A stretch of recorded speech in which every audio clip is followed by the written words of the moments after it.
Maya sat in the corner of the observation lounge with her book open on her lap. The luxury passenger ship carried people from 17 different worlds to the big trade meeting on Meridian Station.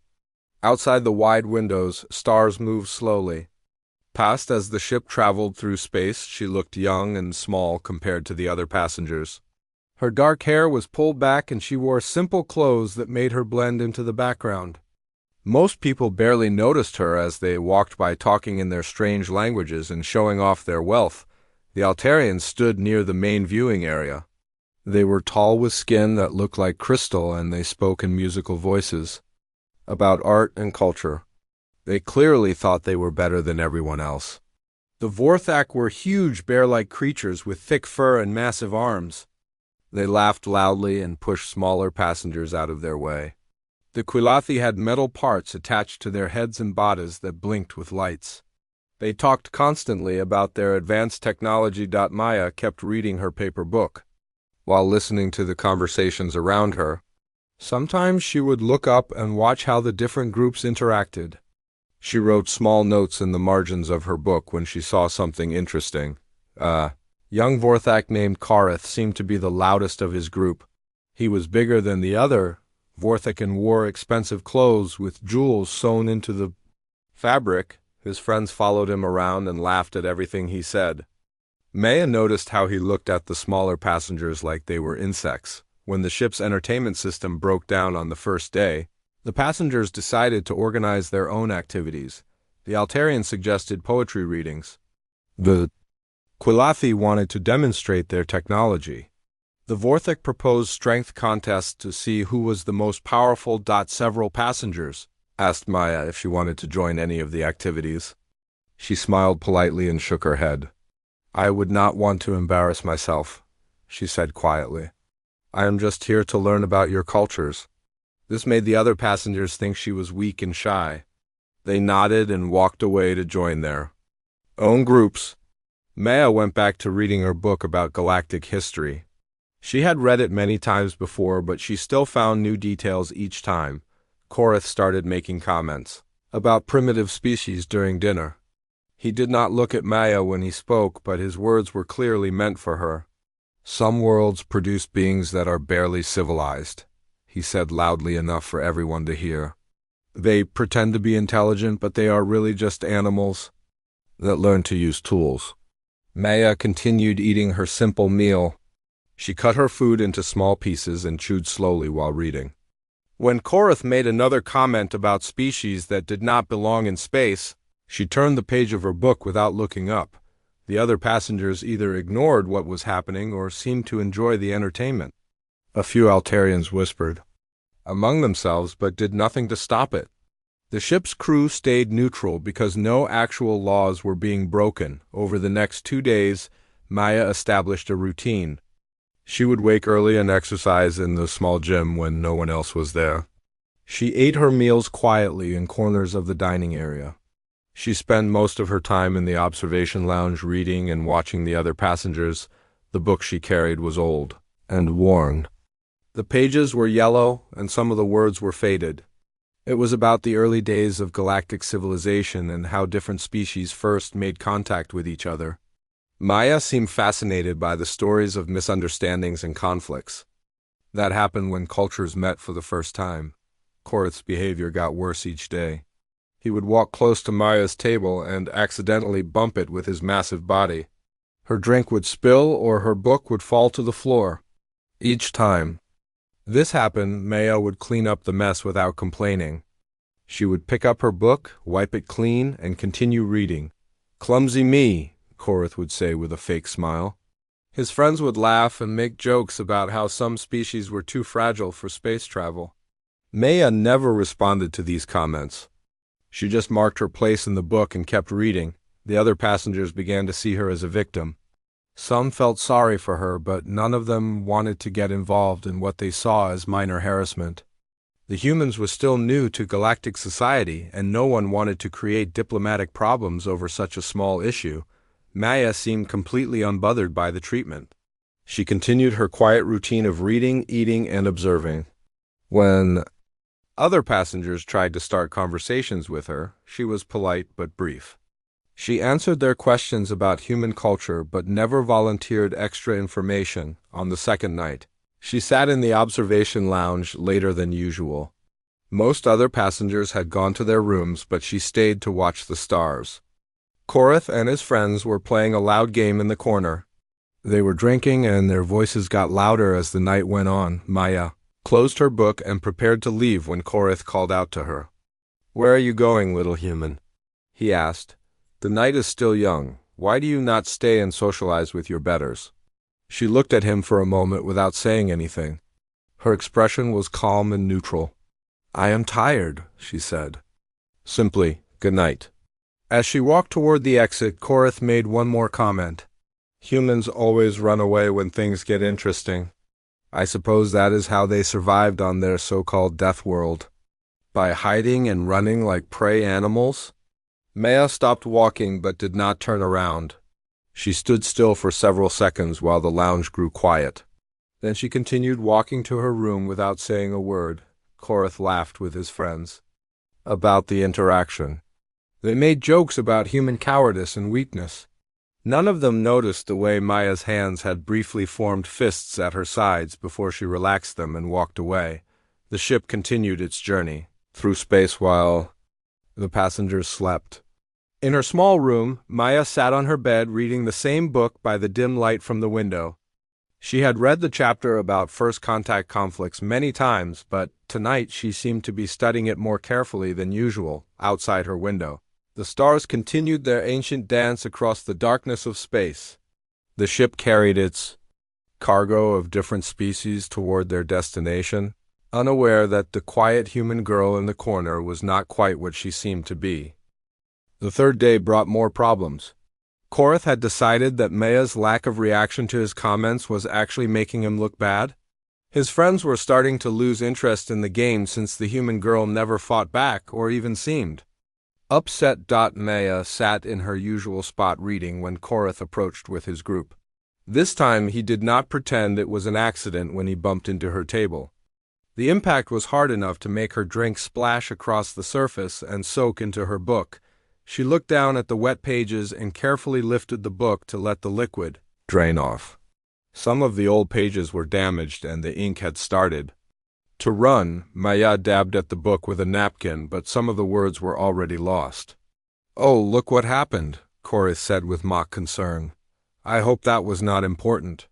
Though I suppose humans do not really read anyway. You probably just look at the pictures." Maya finished cleaning her book as best she could. She closed it gently and placed it in her bag. Then she gathered her things and moved to a different table on the other side of the lounge. Korath's friends laughed at what they saw as her retreat. The harassment continued throughout the day. When Maya went to the dining area, Korath would make loud comments about the smell of primitive species. When she walked through the corridors, his friends would block her path and force her to squeeze past them. They always moved just enough to let her through, but made sure. She had to brush against their fur. Maya's responses never changed. She would wait patiently for them to move, say "excuse me" politely, and continue on her way. She never looked angry or upset. She never complained to the crew or asked other passengers for help. This calm reaction frustrated Korath more than any argument would have. He expected her to cry or get angry or at least show some emotion. Instead, she acted like his behavior was just another part of her day that she had to deal with. During lunch, a few Altarian passengers approached Maya's table. They had been watching the harassment and felt uncomfortable about it. "We are sorry about their behavior," one of them said quietly. "Korath is young and stupid. You should not have to deal with this." Maya looked up from her damaged book and smiled. "Thank you for your concern, but I am fine. This kind of thing happens sometimes when different cultures meet. It is part of learning about each other." The Altarians were surprised by her response. They had expected her to complain or ask for help. Instead, she seemed to view the harassment as an educational experience. They exchanged glances and walked away, not sure what to make of the strange human girl. Korath overheard part of the conversation and decided to escalate his behavior. He began following Maya around the ship, always staying just close enough to make her uncomfortable. When she went to the library, he would sit at the next table and make rude comments about human intelligence. When she used the exercise facilities, he would show up and demonstrate his superior strength. The ship's crew noticed what was happening but did not intervene. The captain was the experienced Quilathi who had dealt with interspecies conflicts before. As long as no actual violence occurred and no laws were broken, she preferred to let passengers handle their own social problems. Maya adapted to the increased attention by changing her routines. She would visit the library at different times or use alternate routes through the ship. But no matter what she did, Korath seemed to find her. His friends started taking turns following her so that she was rarely alone. On the evening of the third day, Maya sat in the observation lounge trying to read her damaged book. Many of the pages were still damp and some of the text was illegible. She had to hold the book carefully to keep the pages from tearing. Korath entered the lounge with his usual group of friends. They were louder than normal and had obviously been drinking. When they saw Maya sitting alone, they decided to have some fun. "Look who is here," Korath announced loudly. "Our resident primitive." Still pretending to read, I see. "Tell me, human, do you actually understand those symbols, or do you just like looking at the pretty patterns?" Maya continued reading without looking up. A few other passengers in the lounge grew quiet as they sensed the tension building. Some moved to tables farther away while others stayed to watch what would happen. "I'm talking to you," Korath said, his voice getting louder. "It is rude to ignore someone when they are speaking to you. But I suppose manners are too advanced for your species." Maya carefully placed a bookmark between the pages and closed her book. She looked up at Korath with the same calm expression she always wore. "I heard you. I was deciding if your comment deserved a response." This was the first time she had directly answered one of his provocations. The lounge became completely silent as everyone watched to see what would happen next. Korath was surprised by her response but quickly recovered. "So the animal does speak. How wonderful. Now tell me, what is it like being the weakest thing on this ship? Does it frighten you to be surrounded by your betters?" Maya considered the question seriously before answering. "I do not think weakness and strength are as simple as you believe them to be. A person can be strong in some ways and weak in others." "Philosophy. From a primitive," Korath laughed. "How amusing. But we are not talking about emotional strength or intellectual strength. We are talking about real strength. Physical power? The kind that matters when survival is at stake." Maya nodded as if agreeing with him. "You are right that physical strength is important for survival. Humans learned that lesson very well on our homeworld." "Your Deathworld," Korath said mockingly. "Yes, I have heard the stories. Supposedly your planet is so dangerous that it makes your species tough. But looking at you, I find those stories hard to believe." Maya picked up her book and stood slowly. "Perhaps the stories are exaggerated. You would have to visit Earth to know for sure. I would love to see this famous Deathworld," Korath said. "I bet I could survive there easily. Your planet probably has nothing that could challenge a real warrior." Maya walked toward the exit but stopped when Korath called out again. "Running away again? How typical." Humans always run when faced with a real challenge. She turned around and looked at him one more time. "I am not running away. I am choosing to leave before this conversation becomes something neither of us wants it to become." The way she said it made several passengers shift uncomfortably. There was something in her tone that suggested hidden depths beneath her calm surface, but Korath was too focused on his game to notice the warning. "What could you possibly do to me?" he laughed. "You are half my size and probably a tenth of my strength. The only thing I have to fear from you is boredom." Maya nodded and walked out of the lounge. Behind her, Korath continued making jokes about human weakness while his friends laughed. But a few of the other passengers noticed how quietly Maya had moved and how carefully she had controlled her breathing during the confrontation. In her room that night, Maya sat on her bed holding her damaged book. She ran her fingers over the torn pages and smudged words. The book had been a gift from her grandfather before she left Earth. It contained stories about the early days of human space exploration and the mistakes that led to wars between species. She opened to a chapter about the importance of restraint and the dangers of underestimating others. Her grandfather had marked several passages with his own handwriting in the margins. One note read, "Remember that showing strength and having strength are two different things." Maya closed the book and placed it carefully on the small table. Beside her bed, tomorrow would be the last day of the journey.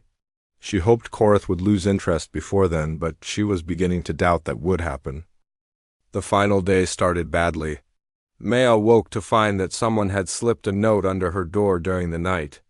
The message was written in crude galactic standard and contained insults about humans and threats about what would happen if she did. Not stay in her room for the rest of the journey. She read the note once and then tore it into small pieces. Maya had expected something like this would happen eventually.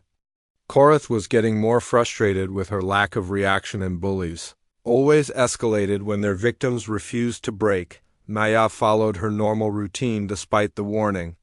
She went to the exercise room early in the morning when it was usually empty, but today Korath was waiting for her with two of his friends. They had positioned themselves between her and the exit. "Good morning, little human," Korath said with a nasty smile. "I hope you got our message. We decided you needed some guidance about proper behavior on civilized ships." Maya looked at the three large Vorthek blocking her path. Each one was more than twice her size and weight. Their thick fur and massive muscles made them look like living mountains. But she walked into the room anyway and started her normal exercise. "Routine. Did you not hear me?"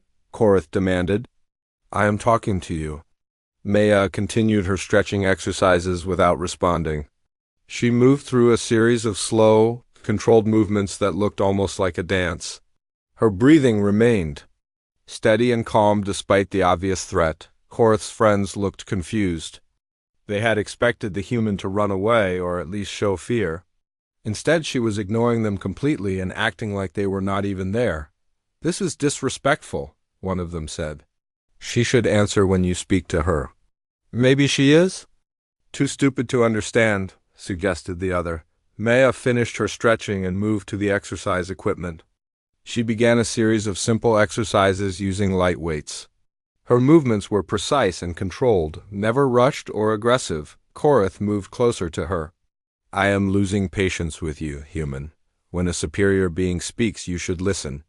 Maya completed her set of exercises and moved to the next machine. Korath followed her, getting more agitated with each step. His friends spread out to keep blocking the exits in case she tried to run. "Fine," Korath said finally. "If you want to pretend I do not exist, I will give you something you cannot ignore." He reached out with one massive hand and grabbed the weight Maya was using. His strength was so great that he lifted the heavy metal disc like it was made of paper. Then he threw it across the room where it crashed into the wall with a loud bang. Maya looked at the damaged wall and then at Korath. "That was unnecessary." "Someone will have to repair that damage. Let them," Korath laughed. "I can afford to." "Pay for repairs. Can you afford to pay for medical treatment?" The threat was clear and direct. Maya stood up slowly and faced the three Vorthek. They towered over her like trees, their massive frames blocking out the light from the ceiling.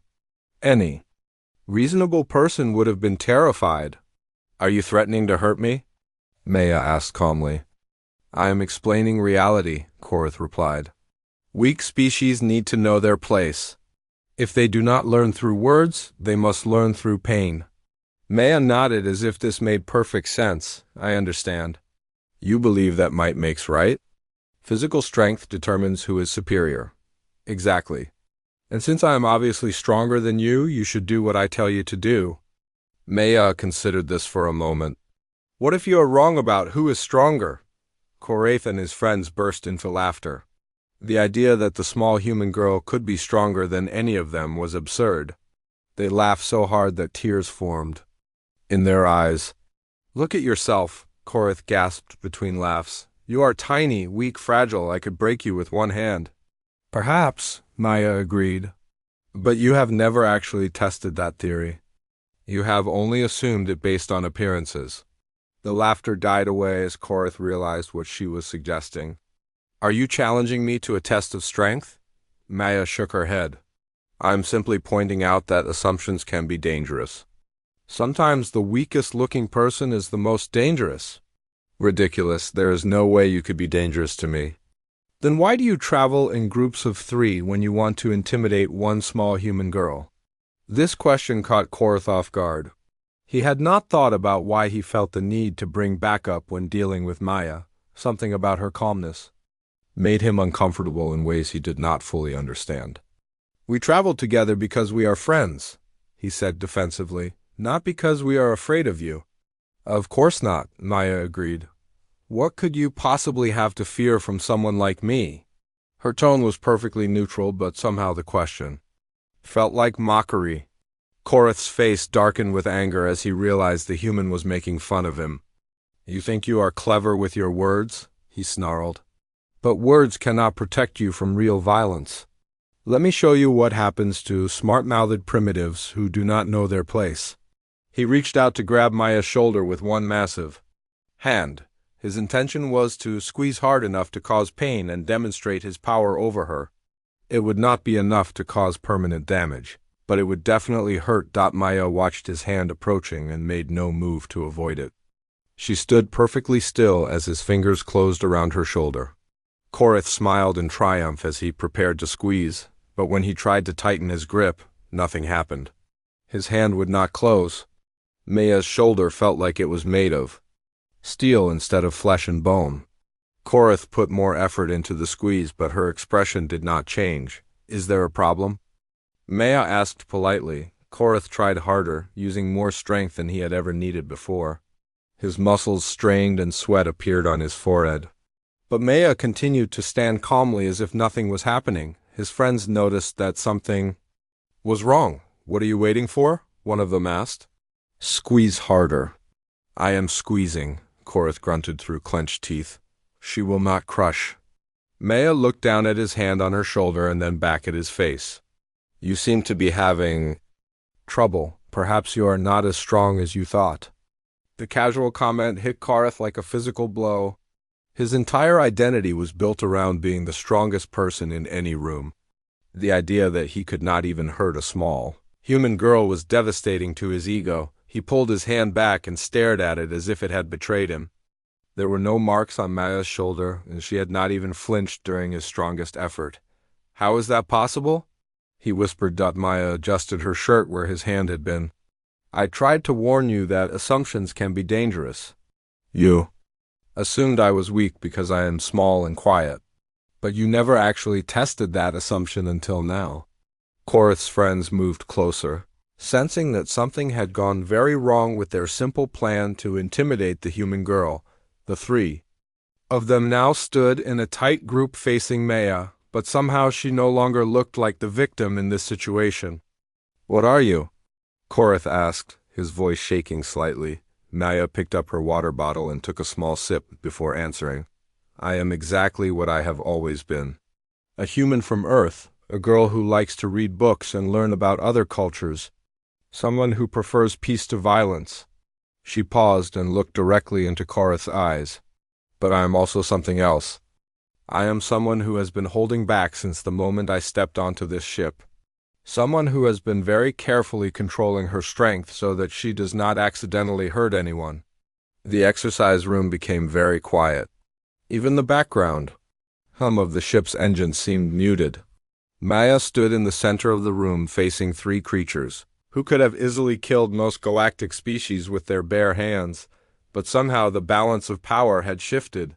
You wanted to know what a human from a death world can do, Maya said softly. You wanted to test your strength against mine. Are you sure that is really what you want?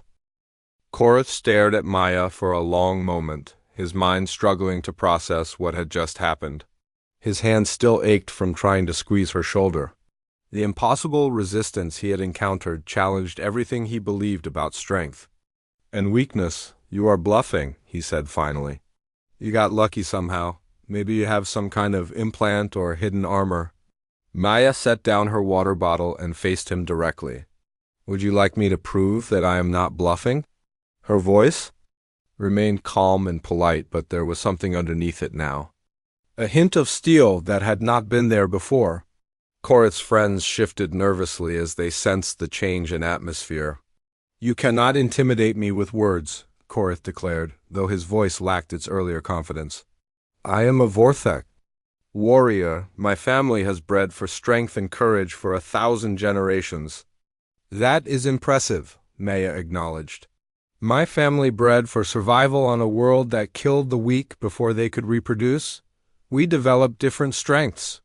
She took a step closer to the 3 Vorthek. They were still much larger than her, but somehow her presence seemed to fill more space than her small body should have been able to occupy. "Humans evolved as persistence hunters," Maya continued in the same conversational tone. "We would chase prey animals across vast distances until they collapsed from exhaustion. We developed the ability to run for hours without stopping. We learned to track wounded animals across continents." Korith tried to interrupt, but Maya kept talking. Her voice grew slightly stronger as she spoke about her species. "We became so good at killing that we had to develop complex social rules to keep from destroying ourselves. We created art and music and literature not because we were peaceful, but because we needed ways to channel our violent instincts." One of Korith's friends took a step backward. Something about the way Maya was describing humanity made him deeply uncomfortable. She was talking about art and culture, but somehow making it sound like weapons. "You were trying to scare us with stories," Korith said. "But stories are just words. I deal in reality," Maya nodded. "You are right. Let me show you reality instead of just talking about it." She held out her hand toward him. "Give me your hand. Let me show you what human grip strength actually feels like when we are not holding back." Korith looked at her outstretched hand suspiciously. It was small and delicate-looking, with long fingers and no visible calluses. It looked like the hand of someone who had never done manual labor or fought for anything. "This is a trick," he said. "No tricks," Maya replied. "Just a simple test of strength. You squeeze my hand as hard as you can. Then I will squeeze yours. We will see who is really stronger." The challenge was too direct for Korith to refuse without losing face in front of his friends. He had built his reputation on being the strongest person in any room. If he backed down from a physical contest with a human girl, he would never live it down. "Fine," he said, reaching out to take her hand. "But when I crush your bones, do not say I did not warn you." Their hands met in the space between them. Maya's hand disappeared completely inside Korith's massive grip. He began to squeeze slowly, watching her face for signs of pain, but Maya's expression never changed. She looked relaxed and almost bored as Korith applied pressure that should have been breaking the small bones in her hand. He squeezed harder, using enough force to crack metal, still nothing. Maya waited patiently for him to finish his demonstration. Sweat beaded on Korith's forehead as he strained to use every bit of his considerable strength. His hand shook with effort, but Maya might as well have been holding a piece of stone. "Are you finished?" she asked politely. Korith released her hand and stared at it in disbelief. There were no marks or bruises. Her fingers moved normally as if nothing had happened. He flexed his own hand, which was cramping from the effort he had just expended. "Impossible," he whispered. "Your turn is over." Maya said, "Now it is mine." She took his hand gently in both of hers. Her grip was light at first, barely noticeable. Korith almost smiled as he prepared to mock her weak human strength. Then Maya began to squeeze. The pain started as a mild pressure and rapidly escalated to agony. Korith felt the bones in his hand grinding against each other as Maya's grip tightened. He tried to pull away, but her small hands held him like iron clamps. "Stop," he gasped. "You are breaking my hand." "I am using about 10% of my actual strength," Maya said calmly. "This is what careful control looks like. This is what holding back means." She increased the pressure slightly and Korith screamed. His friends rushed forward to help him, but Maya's free hand moved in a blur. She caught one of them by the wrist, and the other by the throat. All 3 Vorthak found themselves completely immobilized by the small human girl. "Humans develop grip strength to hang from trees and climb cliffs," Maya explained as if she were giving a lecture. We needed to be able to support our entire body weight with just our fingers. But we also developed it to strangle prey animals and crush the bones of enemies. Korath's vision was starting to blur from the pain. He could feel the small bones in his hand beginning to crack under the pressure. His friends were making choking sounds as Maya's grip on their throats cut off their air supply. "Please," Korath begged. "Let us go. We will leave you alone." Maya considered his request seriously. "Will you? Or will you simply wait until you have more friends and try again?" Bullies rarely stop bullying unless they are given a reason that they can understand. She released the two friends but maintained her grip on Korath's hand. They collapsed to the floor, gasping for air and rubbing their throats. Both of them stared at Maya with a mixture of terror and disbelief. "You wanted to know what a Deathworld human could do," Maya said to Korath. "You wanted to test your strength against mine, but you were not really testing anything. You were just playing games with someone you thought was helpless." She increased the pressure on his hand again, and he cried out in agony. "This is what real strength looks like. This is what happens when someone from a death world stops holding back." Korath fell to his knees as the pain overwhelmed him. Maya followed him down, maintaining her grip and keeping the pressure constant. Her face remained calm and emotionless as she spoke. "I could crush every bone in your hand without any effort. I could break your arm or your neck just as easily. I could kill all three of you in this room and no one would ever know what really happened." The friends tried to get up and help Korath, but Maya glanced at them and they froze. Something in her eyes warned them that moving would be a very bad idea. "But I will not do any of those things," Maya continued. "Do you know why?" Korath shook his head, unable to speak through the pain. "Because unlike you, I understand the difference between having power and using power. I have been trained since childhood to control my strength because humans who cannot control themselves become monsters." She released his hand suddenly, and he collapsed forward, clutching his damaged fingers against his chest. Maya stood up and looked down at the three Vorthak who had seemed so threatening just minutes before. "You thought I was weak because I chose not to fight back," she said. "You mistook restraint for weakness and kindness for cowardice. That was your mistake." She picked up her water bottle and headed for the door. As she reached the exit, she turned back to look at them one more time. "I hope you have learned something today.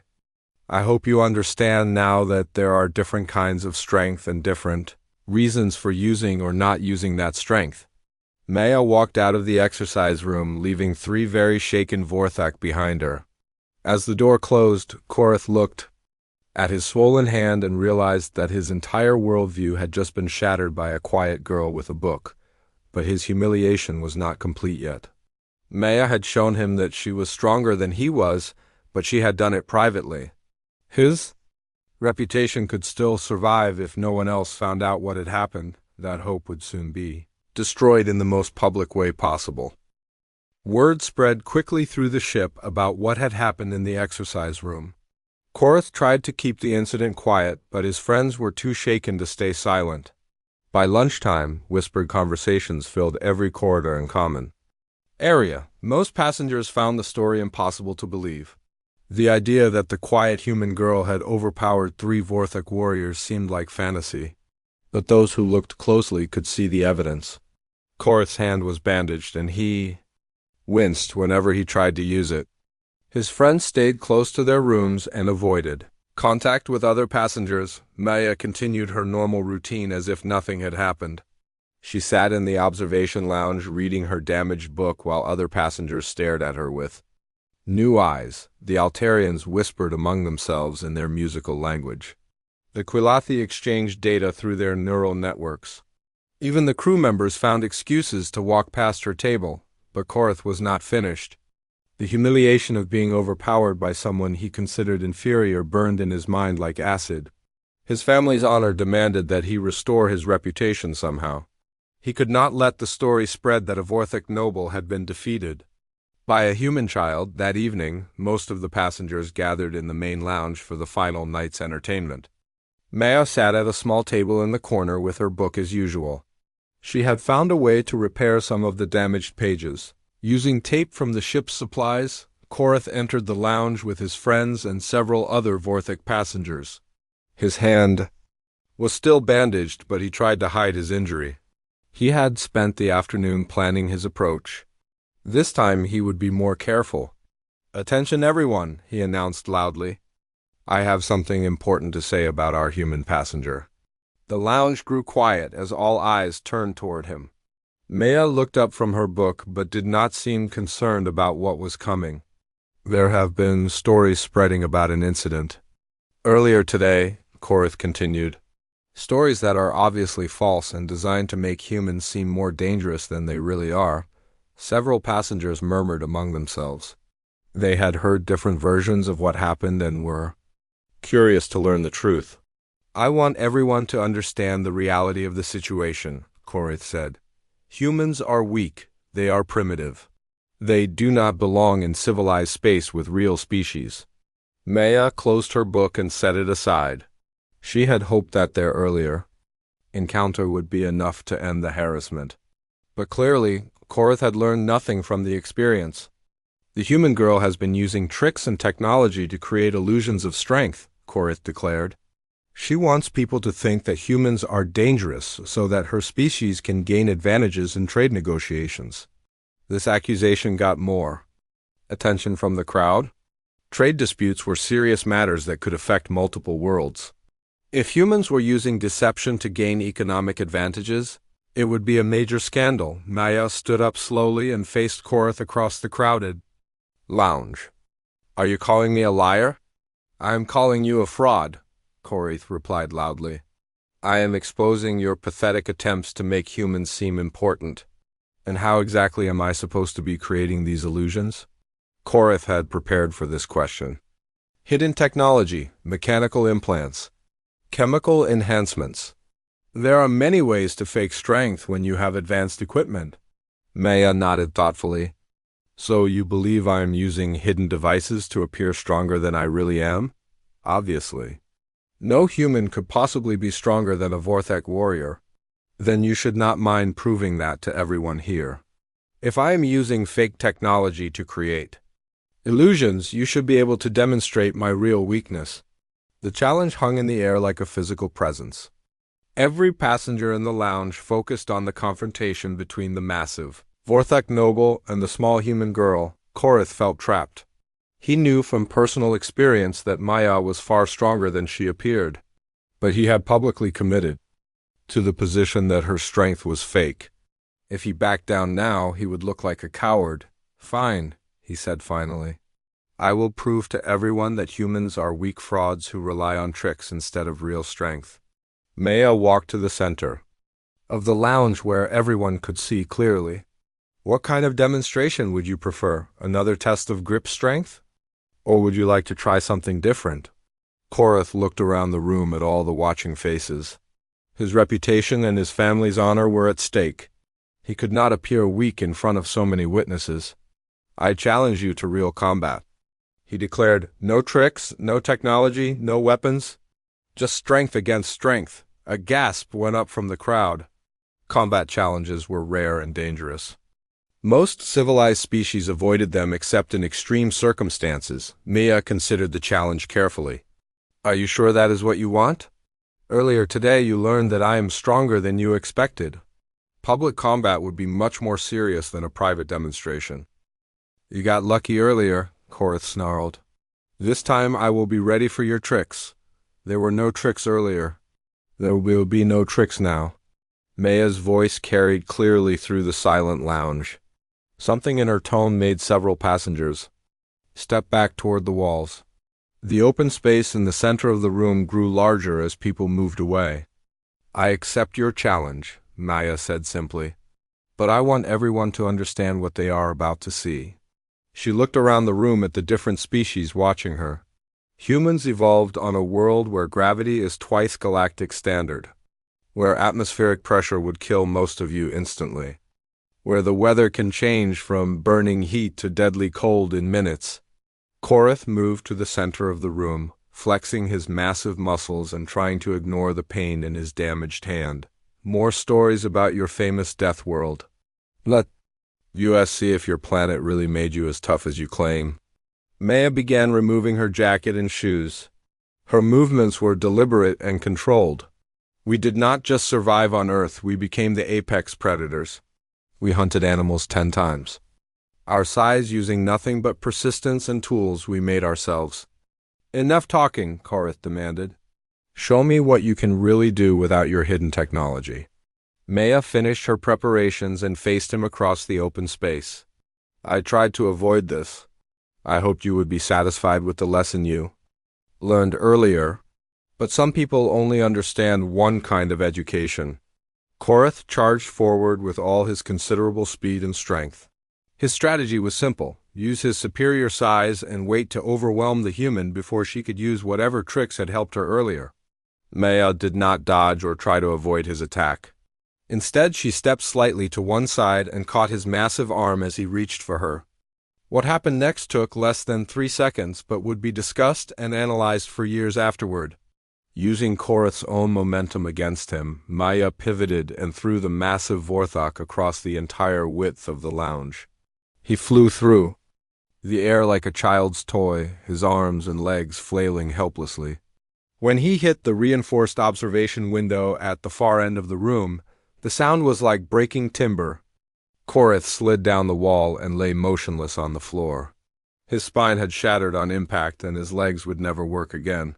But he was alive, which was more mercy than many humans would have shown. The lounge remained completely silent as Maya walked calmly back to her table. She put her shoes and jacket back on, picked up her book, and resumed reading. Her breathing was steady and calm, as if she had just completed a light exercise routine. The ship's medical team arrived within minutes to treat Korith's injuries. The captain appeared shortly afterward to investigate what had happened. Dozens of witnesses provided testimony about the brief combat and its devastating conclusion. Maya cooperated fully with the investigation. She answered every question honestly and expressed regret that Korith had been seriously injured. But she maintained that she had acted in self-defense after being challenged to formal combat. The medical team confirmed that Korith would survive, but would be paralyzed from the waist down for the rest of his life. The damage to his spine was too severe for their equipment to repair. He would need advanced treatment on a major medical world. As word of the incident spread through the ship's communication systems, Maya found that her interactions with other passengers changed dramatically. The Altarians, who had dismissed her as culturally primitive, now sought her opinions on philosophy and literature. The Quilathi, who had ignored her supposed technological limitations, began asking about human engineering methods. Even the remaining Vorthak passengers treated her with cautious respect. They had witnessed one of their strongest nobles being thrown across a room like a broken doll. The casual ease with which Maya had accomplished this feat terrified them. Maya herself seemed unchanged by the events. She continued reading her damaged book and making notes in the margins. When asked about the combat, she explained that she had tried to minimize the damage to Korith by using his own momentum rather than her full strength. If I had used my actual power instead of just redirecting his energy, he would not have survived the impact, she told the captain matter-of-factly. I hope the demonstration would be educational rather than permanently harmful. The captain, an experienced Altarian who had dealt with thousands of interspecies incidents, realized that humanity's reputation would never be the same.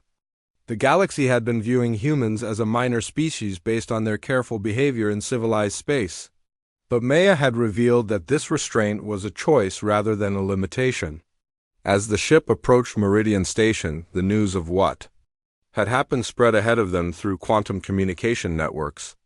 By the time they docked, representatives from dozens of worlds were waiting to meet the human girl who had redefined her species' capabilities. Maya gathered her few belongings and prepared to disembark with the other passengers. Her simple appearance remained unchanged, but her presence now carried a different weight. Everyone who saw her remembered what she was capable of when pushed too far. The last scene showed Maya walking through the station's main concourse toward the human diplomatic section. Behind her, the other passengers filed out quietly, each carrying the knowledge that humanity's place in the galaxy was far more complex than anyone had realized. She found a quiet corner in the station's library and sat down with her damaged book. Around her, the galaxy continued its ancient dance of politics and trade and cultural exchange. But now there was a new factor in the equation. The Deathworld girl had shown her true nature, and the galaxy would never forget the lesson she had taught.